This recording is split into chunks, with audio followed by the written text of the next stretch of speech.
Walter. I'm with Union Public Library. And today we're talking about, do you dream of sleep?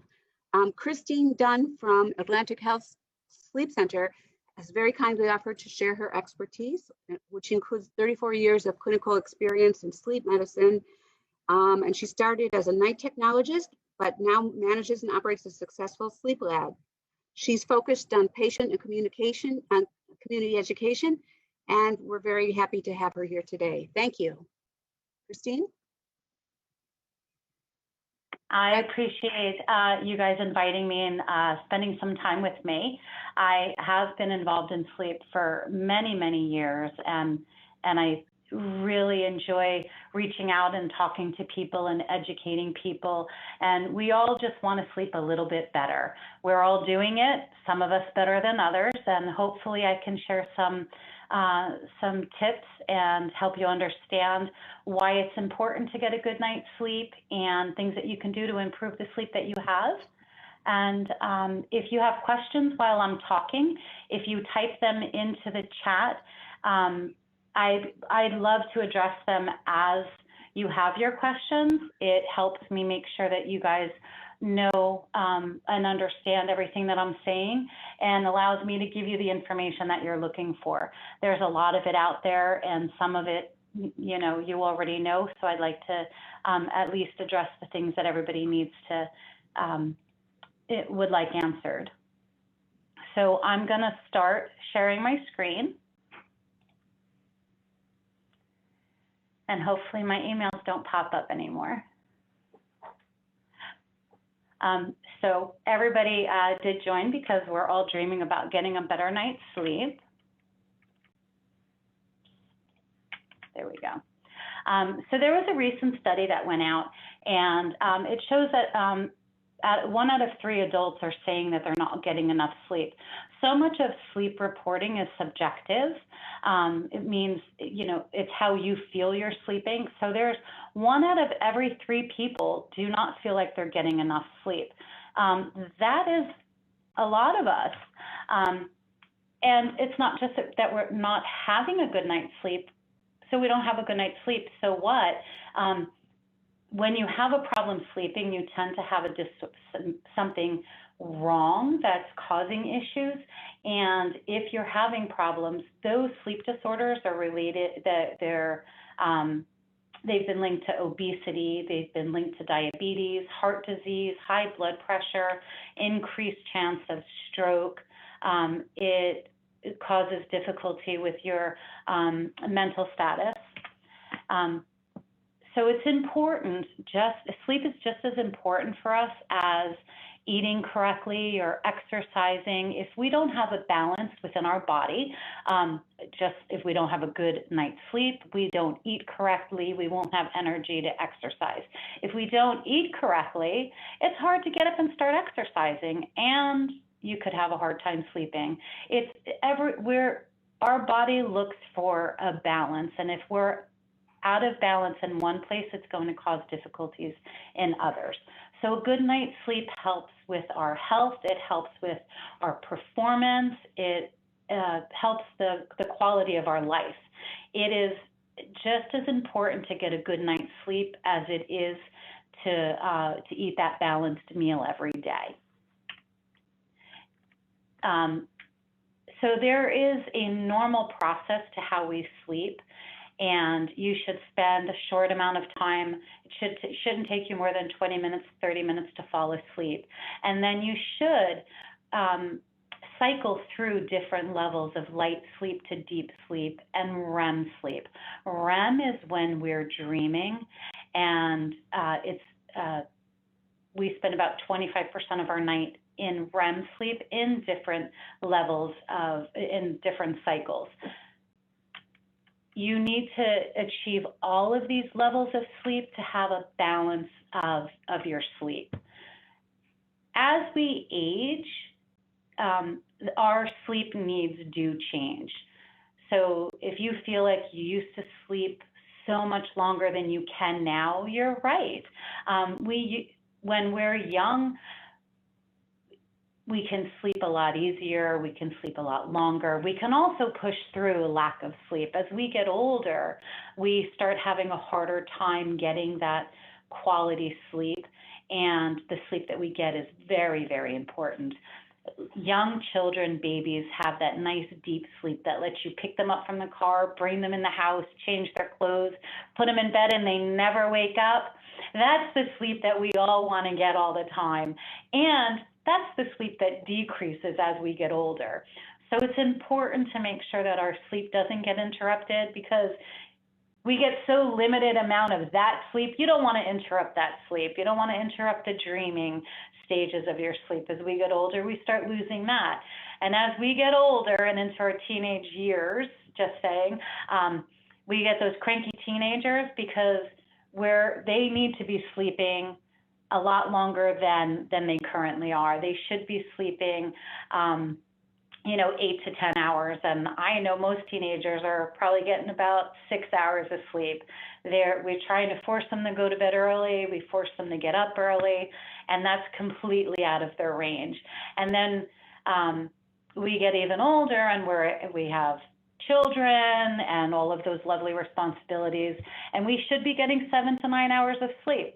We're not. We've got work, we've got children, we've got extracurricular activities, and where do we fit that 9 hours or 8 hours of sleep in? Because we've got to bake the cupcakes for the school fair. We always take our sleep and say that's where our extra hours is. Then when we become seniors, we think we've got all the time in the world. We finally hit the golden years and we retire and we can sleep if we want. Now that we want to sleep, we're only getting about 6 to 7 hours of sleep, and we don't need much more than that, or we tend to wake a lot earlier in the day now. Wish we could have woken up before the alarm clock at 5. Now we wish we could sleep past that 5 o'clock mark, but we don't as seniors. So this is the way that your sleep changes and progresses over the generations. One of the things that we all have in common in all of those age groups tends to be chronically depriving ourselves of sleep. There are not many people that sleep more than 7 hours. When I would be doing these in person, I would have everybody raise their hand and tell me who there sleeps more than 8 hours in a night. And there are not many people sleeping greater than 8 hours. We make sure that we schedule time for work, for appointments, for all of those other things. We don't carve out that 8 hours of sleep time. Almost 40% of adults say that they're tired during the day. 75% experience at least some kind of a sleep disorder a few nights a week. And 55% of adults nap at least once during the week. You want to know when they're all napping? They're napping on the weekend or during lunch break, because they're trying to make up for that loss of sleep that they've had. So when you deprive yourself of sleep consistently, sleep deprivation has the same effect to our body as drinking alcohol does. It affects our cognitive abilities. It affects our reaction time. It affects our mental status. We can't, every one of us has had a bad day of trying to function after not having slept correctly. Meet somebody, can't recall their name. You met somebody the day that you were exhausted and you're like, I know, I never forget a name, but you can't remember his. You're probably tired. When we are well rested, when we learn things, when we go through our day, we file everything away into a neat file in our mind where we can pick it back out at the spur of the moment to use whenever we want. When we're tired, we're like that kid trying to get out the door real quick. We grab it all, throw it in our book bag, and say we'll sift it out later. Or you shove it in any old drawer and you don't file it away correctly. So when you're tired, your brain can't file away your information. And not sleeping and being sleep deprived affects your day-to-day ability to get things done, to recall what you've needed to do. So what is stopping us from sleeping? Work, lifestyle. We have poor sleep habits. When we're young, people tell us, our parents tell us, it's time to go to bed, it's time to wake up. The things that we do dictate those cues of our lifetime. And then we become older, and we are the keeper of our own time. And who tells us to go to bed?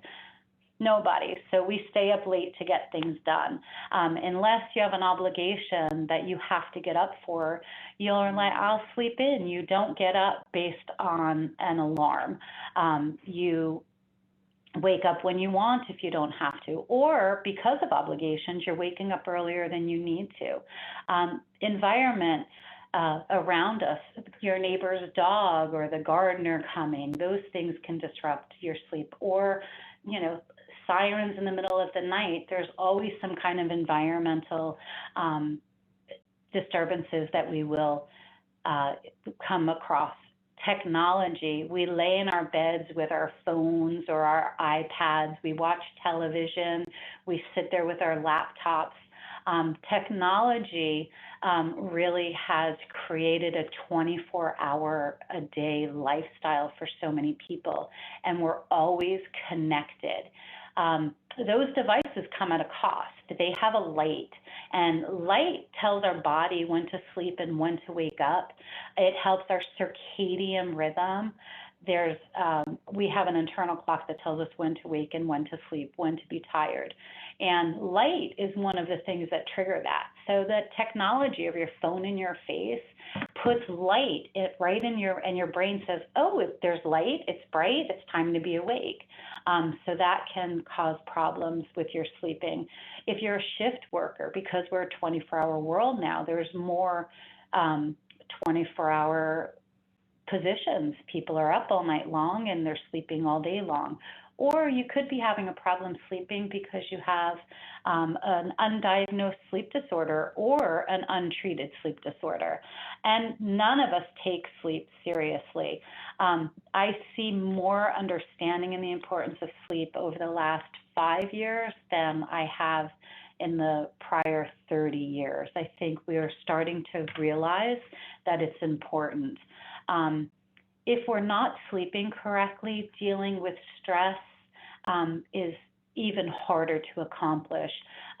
There's more anxiety and depression in people with sleep disorders. If you have any medical issues and you have a sleep disorder and it's not treated, it's going to exacerbate any of those symptoms. If you have high blood pressure and you have a sleep disorder that's not treated, it's going to be harder for the doctor to control.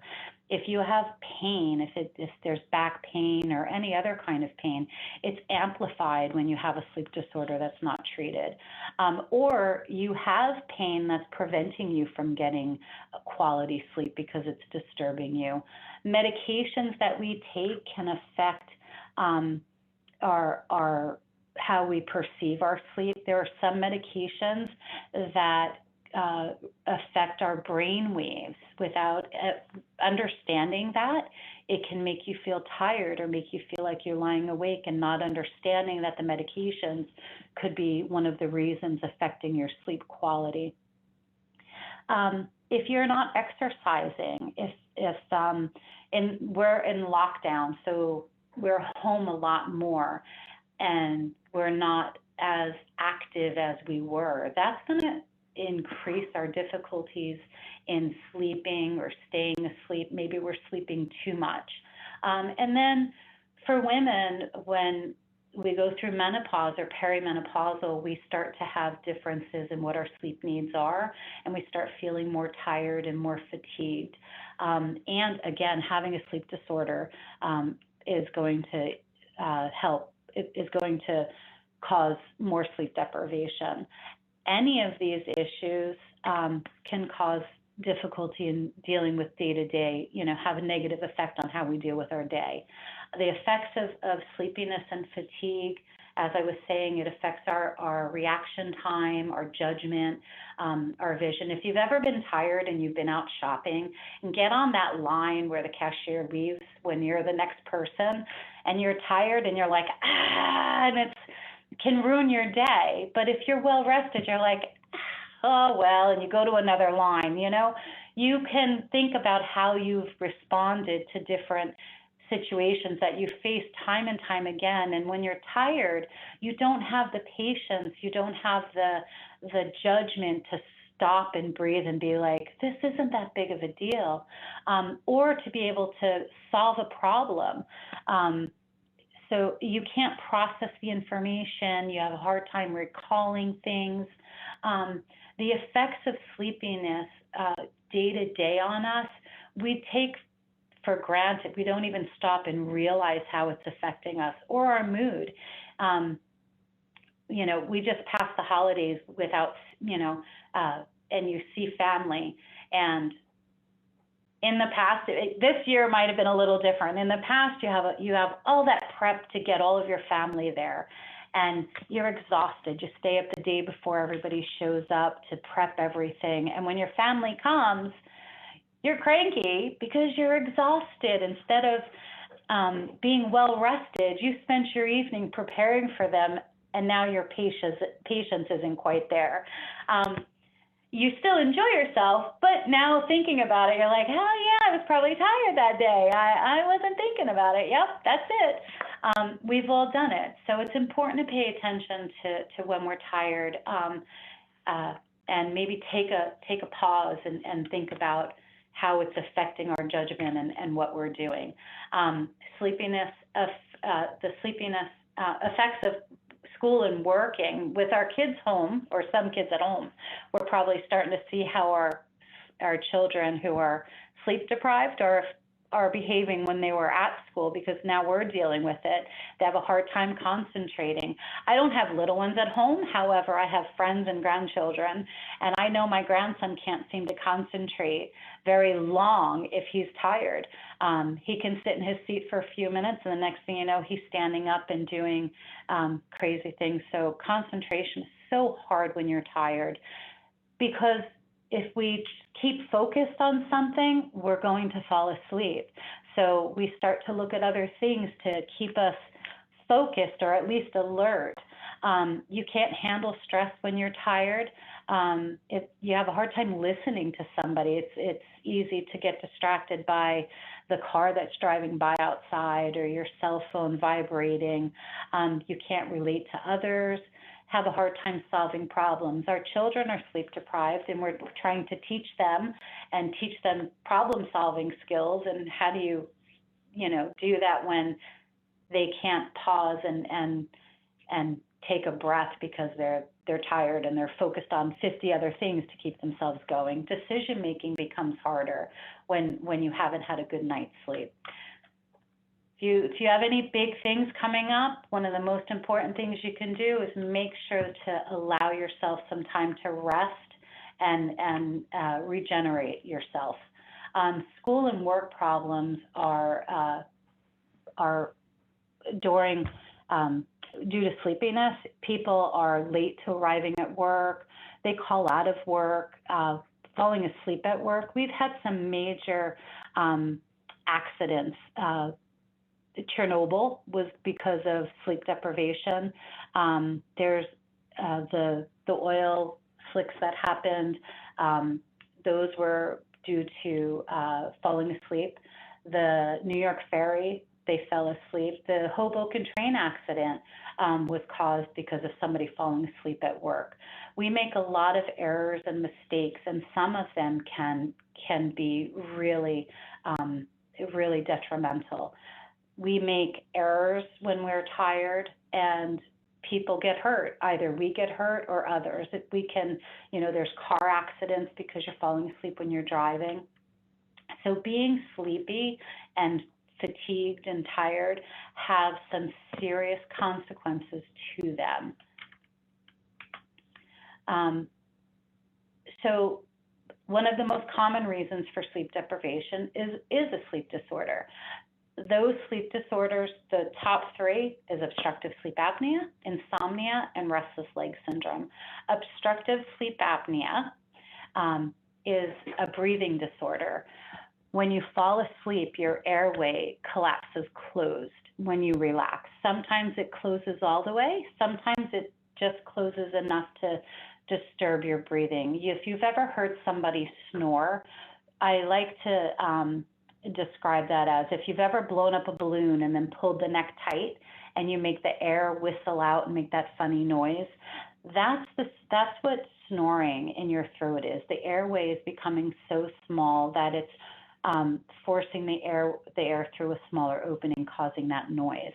And it's not allowing enough air to get through. What happens when we have sleep apnea is when you have a problem with your breathing, your body wakes up and it says, oh, you're not breathing, and that disturbs your sleep. So you wake up enough to start breathing again, and then you relax back into sleep. And the process repeats itself. Your airway collapses, you wake up, you breathe again, and then you fall asleep, and it goes like that hundreds of times a night.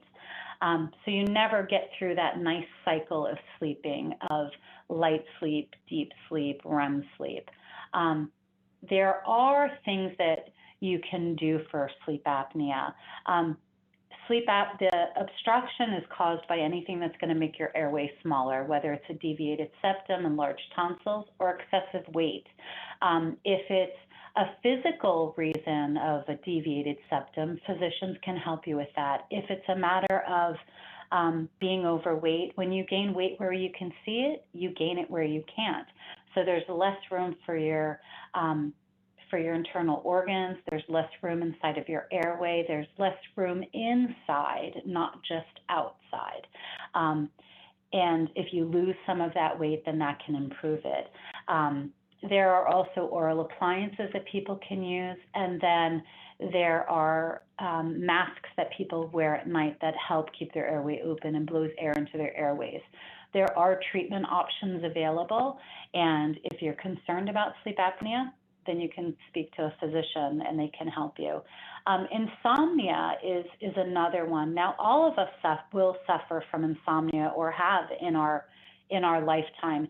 Insomnia is not just a difficulty falling asleep, it's difficulty staying asleep. So it can be that you have a hard time going to sleep, or you go to sleep without a problem, but you always wake up and you can't go back to sleep. So adults, as I had said before, require about 8 hours of sleep. Most of us aren't getting that, and the reason as adults are TV, computers, not giving ourselves enough time to go to sleep, stresses in our life can cause difficulty sleeping. So what is the best thing you can do for insomnia? Keep a regular sleep time. Go to bed and wake up at the same time, no matter what. Now, that said, you're probably thinking, yeah, that doesn't work. You can't guarantee to go to bed at the same time and wake up at the same time. If you stay up late because you visited friends or family, or you went out, or you had some social event, or whatever the reasons are, then still wake up at the same time. If your wake up time is 6 a.m., wake up every day at 6 a.m., regardless of what time you go to bed. And that will help make it easier to fall asleep at night. You can adjust that sleep time easier going to bed than you can if you're not waking up at the same time. So if you could do it every night and every day, that would be great. But the reality is, there are times that we're going to stay up later. Make sure you get up at the same time. If you were up until 2 a.m., set your alarm for that 6 o'clock and wake up at 6 o'clock, because that's your wake up time. It will keep your internal clock working correctly. Avoid caffeine within 10 hours of going to bed. I hear so many people say to me, I drink coffee all day long and it doesn't affect me. And if you say that, then we need to talk after this, because if you can drink caffeine all day and it does not affect your sleep, then you're really sleepy and the caffeine is stimulating you as long as you keep moving. But when you go to bed, you're so exhausted that the caffeine isn't affecting you to be able to fall asleep, but it affects the quality of your sleep once you're there. An hour before bedtime, dim your environment. Don't expose yourself to bright lights. Going back to when we had children, or we were children, we were told, all right, it's time to get ready for bed. You know, we've said that to our children, or we've been told that as children. It's time to get ready for bed. That's your bedtime routine. If you have a routine of a cup of decaf herbal tea and a shower or a warm bath, and you put on your pajamas and you read a book, or there's a show that maybe that you watch. If you have a set routine and you do that every night, that prepares your body to go to sleep. Your body says, oh, it's time. All right, it's time to start quieting down. Avoid your phone, your cell phone. Don't go looking at your cell phone and playing games on it or working on the computer, or just one more hour of work that you're doing at home that you didn't get done in the office. Avoid those computers and those cell phones in your face. Keep your environment lights dim. Emails can wait till tomorrow. And then after 8 o'clock at night, really make sure that everything is dim. The light will tell your body to be awake. So that as you dim it, your body knows it's time to start getting ready to go to bed. Don't nap during the day. There's a time and a place, and we can go into more detail about napping and the benefits of it, or how to do it correctly. But if you're napping during the day, it's going to make it harder to fall asleep if you've got insomnia. Avoid having your pets in bed. You may not realize it, that the cat's walking on your head when you're sleeping, or the dog is licking your feet when they're outside of the covers, but they are, and they'll disturb your sleep. It's just like your bed partner, sometimes when they have a bad night's sleep, you know it because they've disturbed your sleep. The animals do that to us as well. So I'm an animal lover, and I tell my dog to stay out of my bed, and she does come in it anyway sometimes, but I've trained her to not be in there, and it's more that she sneaks in versus that we're all going to bed together. Avoid smoking. Smoking is a stimulant, just like caffeine. So if you're smoking before bed, you're revving yourself up again and then telling yourself, oh, right, now go back to bed. So it's counterproductive to use a stimulant of caffeine or nicotine and then tell yourself to go relax. They don't necessarily work hand in hand. And no alcohol within 5 hours of sleep. Now, I know there's a lot of people like, well, I have a glass of wine and I go to sleep very easily, or, you know, it helps me fall asleep. And I don't argue that at all. Alcohol will make you more tired, but the quality of sleep that you get from alcohol is different. You have more disruptions in your sleep that you're not aware of, so you'll be able to fall asleep, but the disruptions that occur after that definitely do not help you feel more rested. And then try to keep your environment cool and quiet and comfortable. If cold wakes you, then obviously that cool environment is not for you. Make your environment to your comfort level. People ask me about beds and pillows and what are those ideal things, just like the temperature of your room. Once we go to sleep, a cool environment is better for us, but if feeling that coolness prevents you from going to bed, then maybe you can set a timer, that a heating blanket that warms you a little bit till you go to sleep and the environment is cool, and your sleep can be a little deeper and get a quality amount of sleep. There's quantity and quality, so that can help the quality of your sleep. When it comes to your mattress or your pillow, those are subjective comforts. You go for what's comfortable for you. If you like a hard pillow, then that's what you need. And if you like those soft, smushy ones, then that's what you need. Those are subjective comforts. Make your environment as comfortable and quiet and cool as you can. Avoid television when you go to bed, especially if you have a hard time sleeping. Now, some people have watched TV for 20 years, and I'm not going to change you from watching television to go to bed. If you're going to watch your TV, then put on a sleep timer, because the TV is running in the background and the TV gives off light. So you use that as a comfort mechanism to fall asleep. I'd urge you to switch to a sound machine maybe to drown out that noise. But if you set the sleep timer on your television, it will shut off the light after you go to sleep. So it'll give you that comfort that you are looking for to watch your TV, and also take the light away later on that's going to disturb you. Now, the other problem that we have sleeping sometimes is something called restless leg syndrome. Restless leg syndrome is often described by people who have it as like a creepy crawly feeling in their legs or in their arms. It could be, some people say it feels like a corkscrew being tightened or a spring being tightened and tightened until it pops. It's an irresistible urge to move your arms or your legs, and it prevents you from being able to fall asleep. It also can cause difficulty for these people to sit in movies for a long time, or in a car, or at the movie theater with their spouse. They get up and they have to walk to relieve those symptoms, and it usually occurs at night. People who suffer from restless leg syndrome, if they travel to a different time zone, it will eventually shift to their bedtime. So if you're, talking purposes, if you live if you're on the East Coast and you visit California, they're 3 hours behind us. So you go to bed 3 hours earlier in California, your people who have it are woken up 3 hours later with the symptoms, and that will eventually move to an earlier time. And then when they come back to the East Coast, their symptoms are shifted and it will eventually move back again.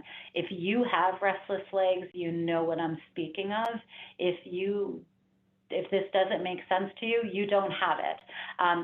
Pregnant women suffer from it sometimes, and just during their pregnancy, it is a very uncomfortable disorder to have, to be uncomfortable in your own skin, for your legs or your arms to cause you to not be able to fall asleep can be very frustrating.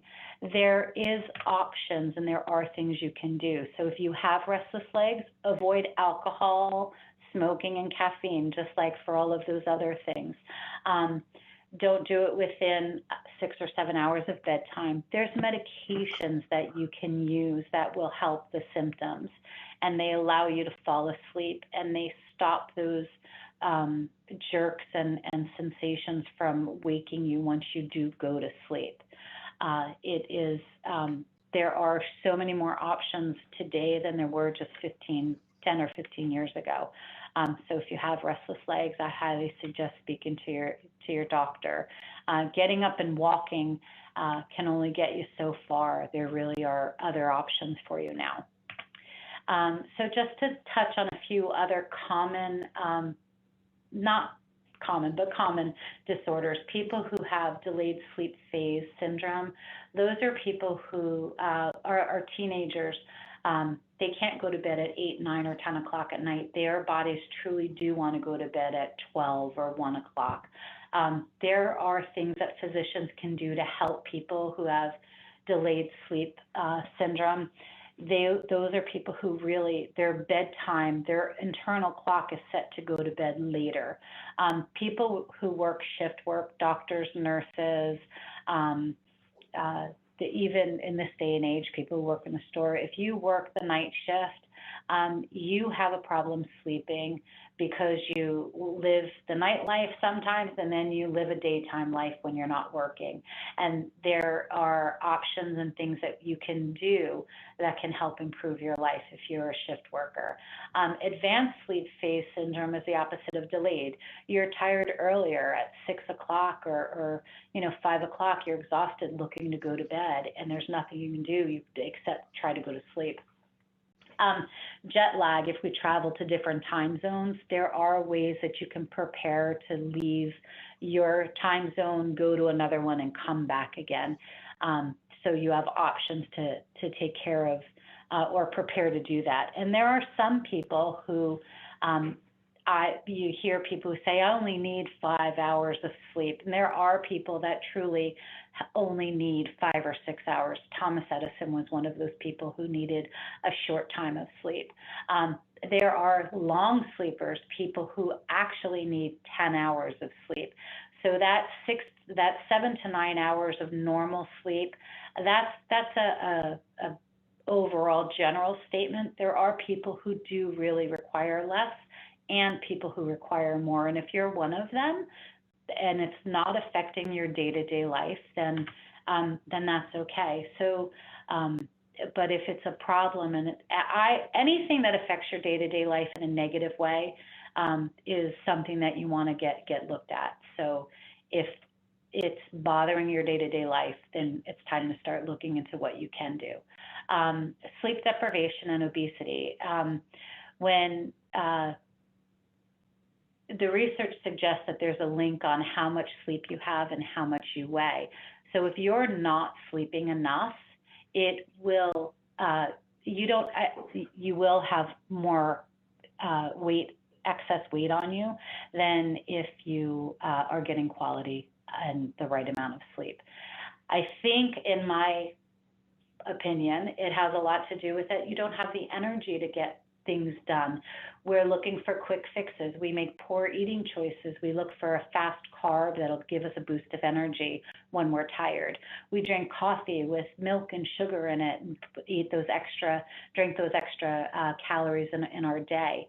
And we don't have the energy to be active when we're tired.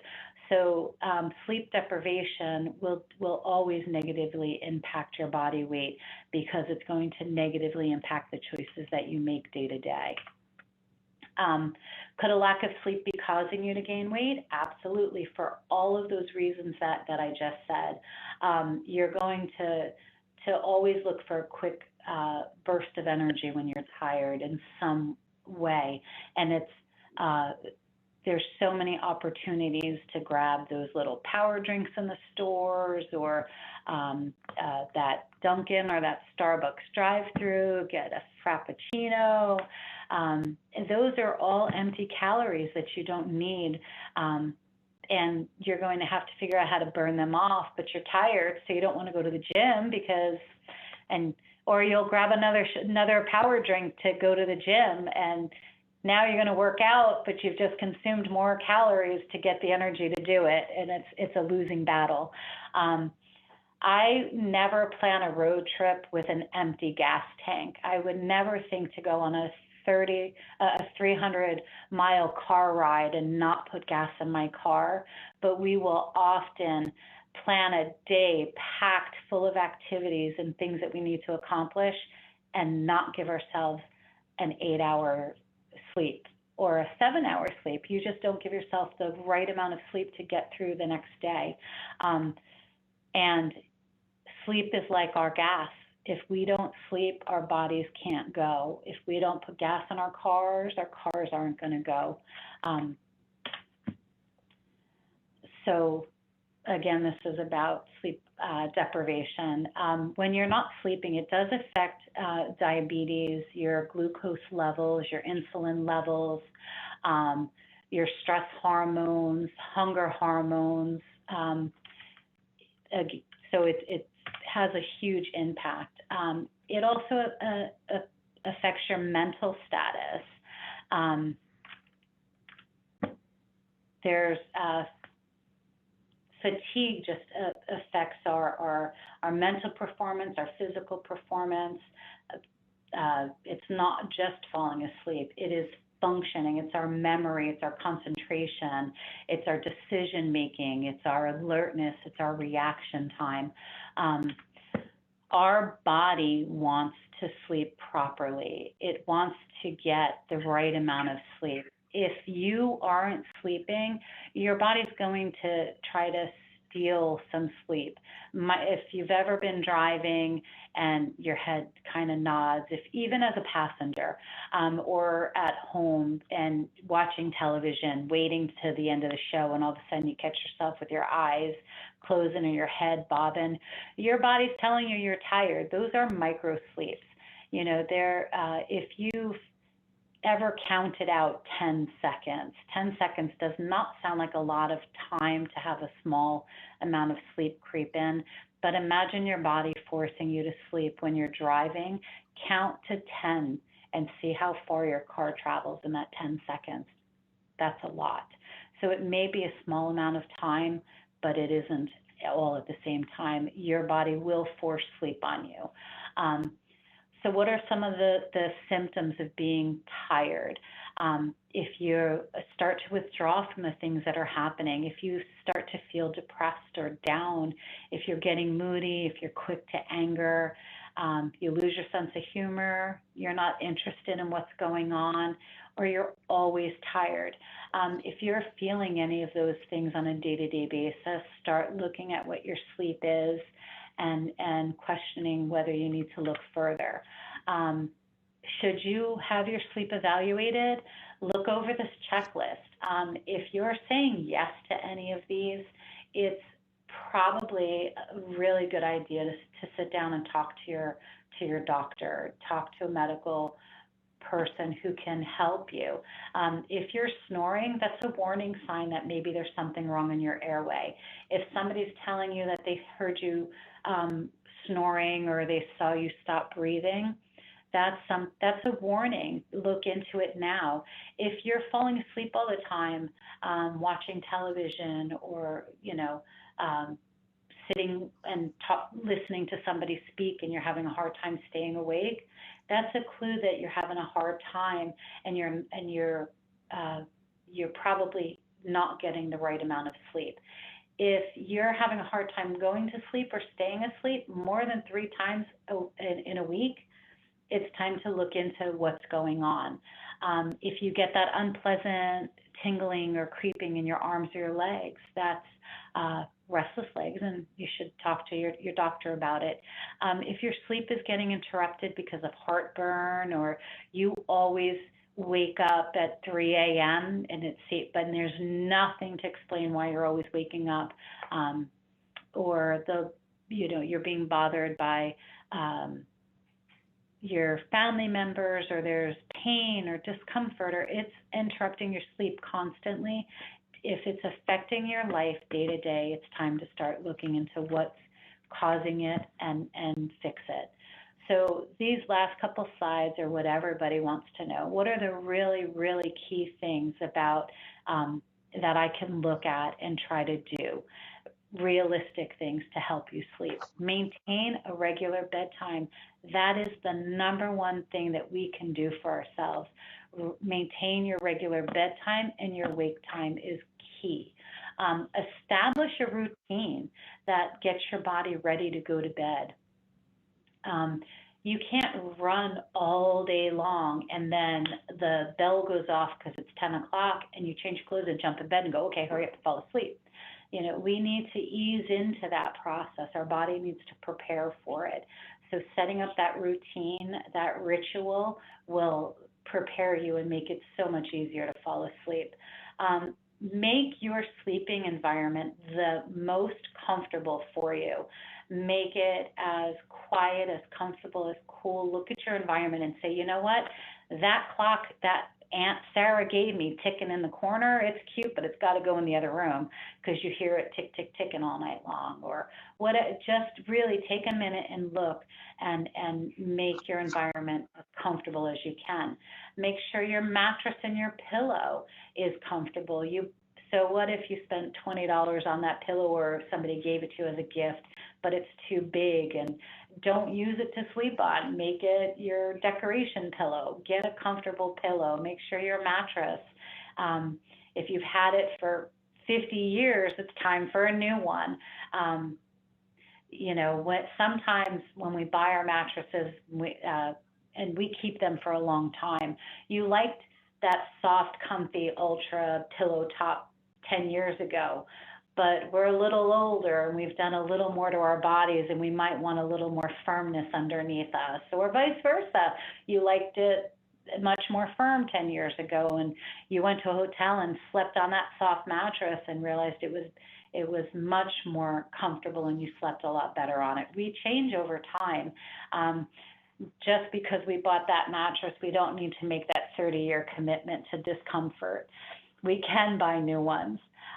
Use your bedroom only for sleep and sex, not work. That is not where you have your life conversations. That's not where you catch up on your emails or spend your day DVRing all of your old shows. You know, do that in your living room. Do that on your couch, in your dining room. Your bedroom, your body should know when you walk in there that that is your relaxing space. That's not your working space. That's not your TV space. And probably the number one thing we do wrong in our bedrooms, and that is that we take our phones in there with us, and we answer our emails, our text messages, and we watch our TVs. If you could change taking that telephone in there and get that television out of your bedroom, that alone could make a big difference in your sleep once you adjusted to it. Don't eat too close to bed. Sometimes we get heartburn or reflux. If you have a heavy meal in your belly before it's time for bed, that's going to cause problems with your sleeping. So plan your meals to finish them early enough that when you go to bed, you don't have that problem. Exercise regularly. It is best to do a workout earlier, not so close to bedtime, because again, if you're exercising right before bed, you go run on your treadmill for 40 minutes and then shower and put on your pajamas and expect to jump into bed, you've just hyped yourself up. Or whatever your workout is, whether it's walking around the block or if you're exercising close to bed, you've just told your body it's time to rev up. Now, what have you done to calm your body back down? So you have to find some way to relax yourself. Exercise earlier. The earlier you exercise, the more energy and pep you're going to feel during the day, and you won't need that energy drink because that exercise gave it to you. Avoid caffeine, nicotine, and alcohol close to bed. They are all things that will disturb your sleep in the long run. Caffeine and nicotine are both stimulants, and no matter what, they are a stimulant. Alcohol is a depressant, and it will help you fall asleep, but it will also affect your breathing, and it will affect your ability to stay asleep. So avoid them close to bedtime. And avoid napping if you have a hard time sleeping or staying asleep. There is a right way and a wrong way to nap. I will say that an afternoon nap is not 2 hours. An afternoon nap is 20 to 30 minutes. If you're napping for 2 hours, that's a sleep. That's not a nap. So if you've slept for 2 hours during the day, you're taking that away from your sleep at night. If you have a hard time going to sleep and staying asleep, don't do it. If you are sleep deprived and tired and having a hard time getting through your day and you need to nap, a nap is 20 minutes. Give yourself 10 minutes to fall asleep. Set an alarm so that you allow yourself 30 minutes. That'll give you 10 minutes to fall asleep, and it'll wake you up in about 20 minutes. You'll feel more refreshed from a 20-minute nap than you will from a 2-hour nap. If you sleep too long, you chance getting into those deeper stages of sleep, and you'll wake up being more tired than when you went to sleep. So good news, if you have a sleep disorder and you get it treated, it will help you. Your sleep will improve. The sleepiness will start going away. Your memory will improve. And any issues that you were having will start to improve. There are a lot of physicians out there that are specialists in sleep. And there are options, no matter what the issues are that you're having. Even if you're not having a problem, you can benefit from making adjustments to your sleep environment and your all of those tips that we talked about, not napping, avoiding alcohol and nicotine and caffeine. There are so many options out there for what ails you when it comes to sleep. One of the big things that we do to see if you have a sleep problem is you might come into a sleep center. This is a picture of one of our sleep rooms that people would come into and they would sleep. There are options to see if you have sleep apnea that you don't even have to come into a sleep center anymore. You might come into the sleep center and sleep all night long if you have other issues besides sleep apnea, but people are testing at home with a small home study kit. They sleep at home, bring the device back, and their physician can tell them if they're having problems. But if anybody has any questions. We have quite a few questions, and I'm going to read them. If anyone has more questions beside these, please put them in the chat. The first question is, how many days after adjusting sleep hygiene should we see positive results? So it depends on how long you haven't been sleeping correctly. So if you start sleeping correctly, and you haven't for years, you're not going to notice immediately. Somebody who has sleep apnea, and we begin to treat them, they will notice a difference. Some people will notice a difference the next day. Some people, since sleep and how you feel is subjective, may not really notice it for more time.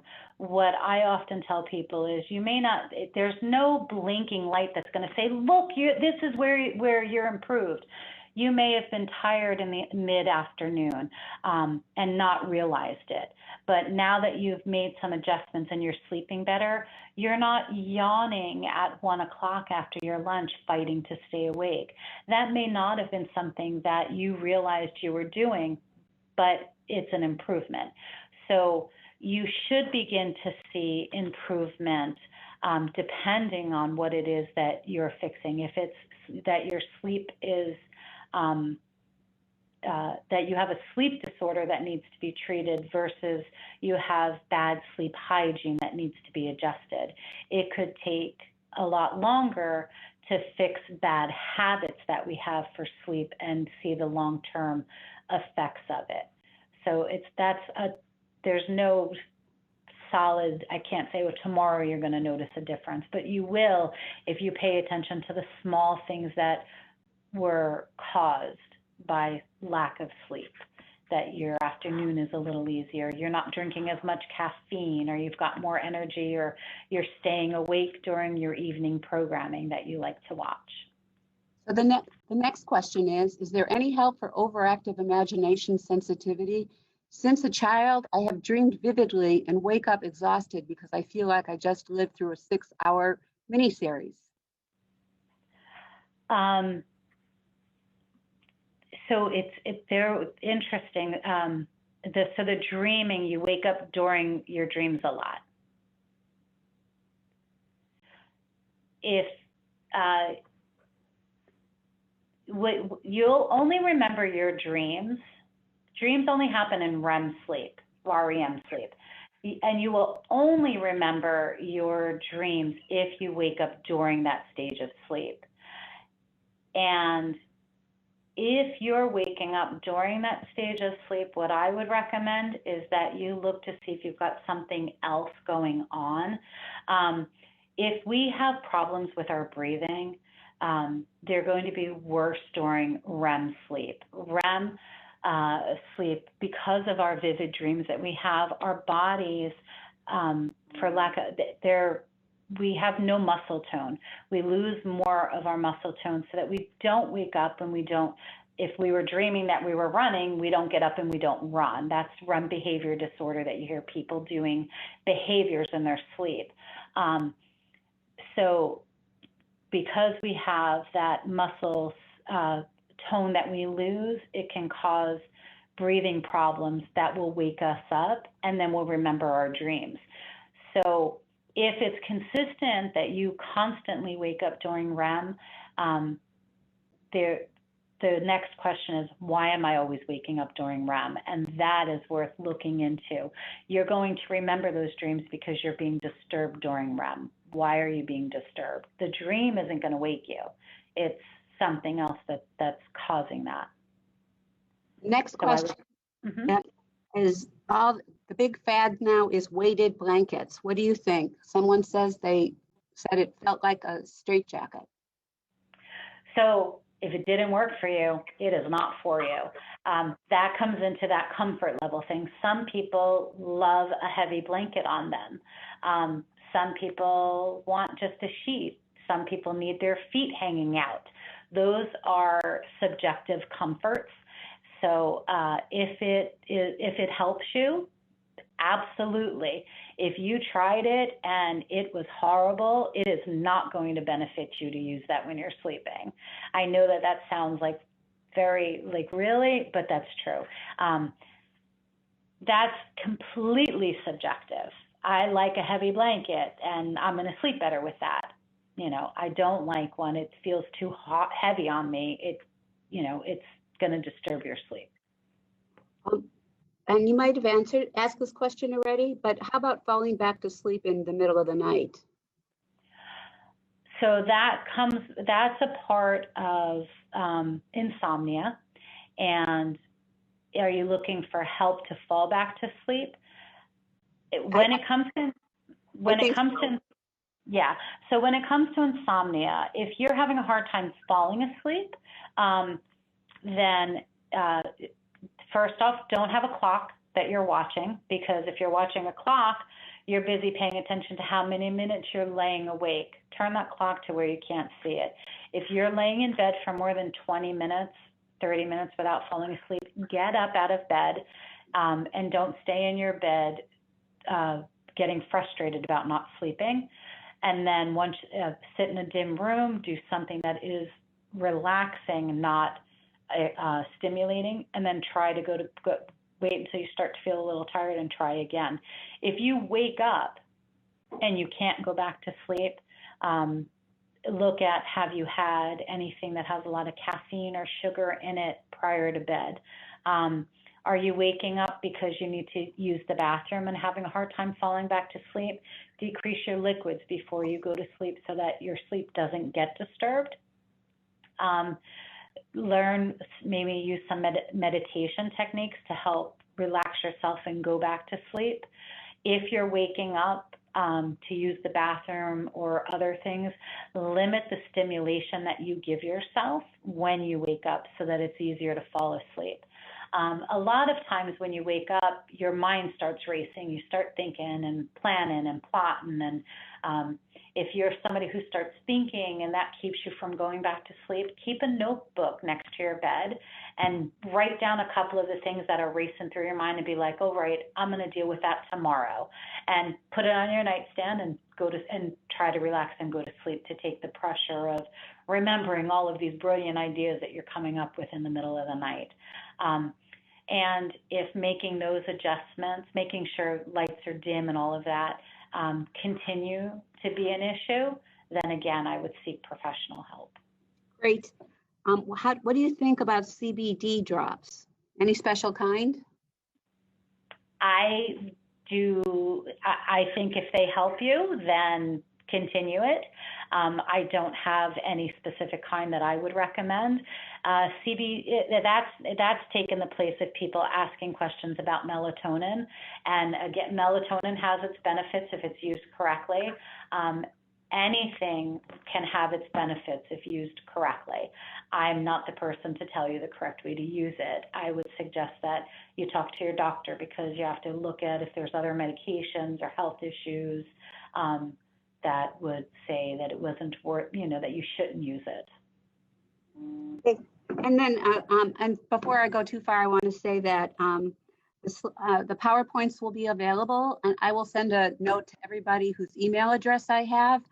If you don't, if I don't have your email address, I will type mine in here, and you can send me an email and ask and tell me that you want the PowerPoints and give me a number where I can contact you. I'm going to type my email in the chat, and then that way you can get in touch with me. I'll also give you a phone number to call, and that should help too. So the next final question is, how do you increase overall REM sleep? So there's nothing you can specifically do to increase overall REM sleep. If you're having difficulty with insomnia, one of the big things I would recommend is CBT, cognitive behavioral therapy, which can help work through some of your difficulties of getting to sleep and staying asleep. If you're looking to increase your percentage of REM, your percentage of REM and non-REM sleep is dependent on the quality of sleep that you have. So if you increase your quality of sleep, you will increase your REM sleep to what it needs to be if you're taking away the disruptions and anything that's interfering with you getting quality sleep. That's really great. I want to open it up to anybody. I haven't muted anybody, so if anybody have any additional questions that they'd like to ask at this time. Yes, hi, just one quick question. Sure. What about getting up tired after sleeping, not really sleeping good in the middle of the night, and I don't take any naps, so I don't sleep during the day, but I do get up tired, or I still need to sleep, but I don't get any other sleep. So are you getting 8 hours of sleep? No. 6, What? I would say 6. So why don't you try getting 8 hours? On the weekends, do you get 8 hours of sleep? About the same, 6, because I wake up and, I can't go back to sleep. Like if I wake up at 4, I have a difficult time going back to sleep. So it sounds like why you're not getting 8 hours is because you wake up and you can't go back to sleep. Not that you don't want to. You've tried and you can't, and now you've got to get up and start your day eventually. And so that would go into the category of having, and if it happens to you consistently, if it's more than three nights a week, and it's affecting your day-to-day life, there's a difference between transitional insomnia, something that happens every now and then, and chronic insomnia, and it's affecting your day-to-day life. And if it's at the point that it's affecting you daily, it's time to speak to your doctor to see what's preventing you from having a good night's sleep, or what you can do to improve your quality of sleep so that it is restful. Any other questions? Thanks. Thank you. Thank you. Thank you. Thanks, Anne. Any other questions? So first, I want to thank Christine and her silent partner, Samantha, for helping us in today's presentation. I hope you all learned a little something that you could take away with you.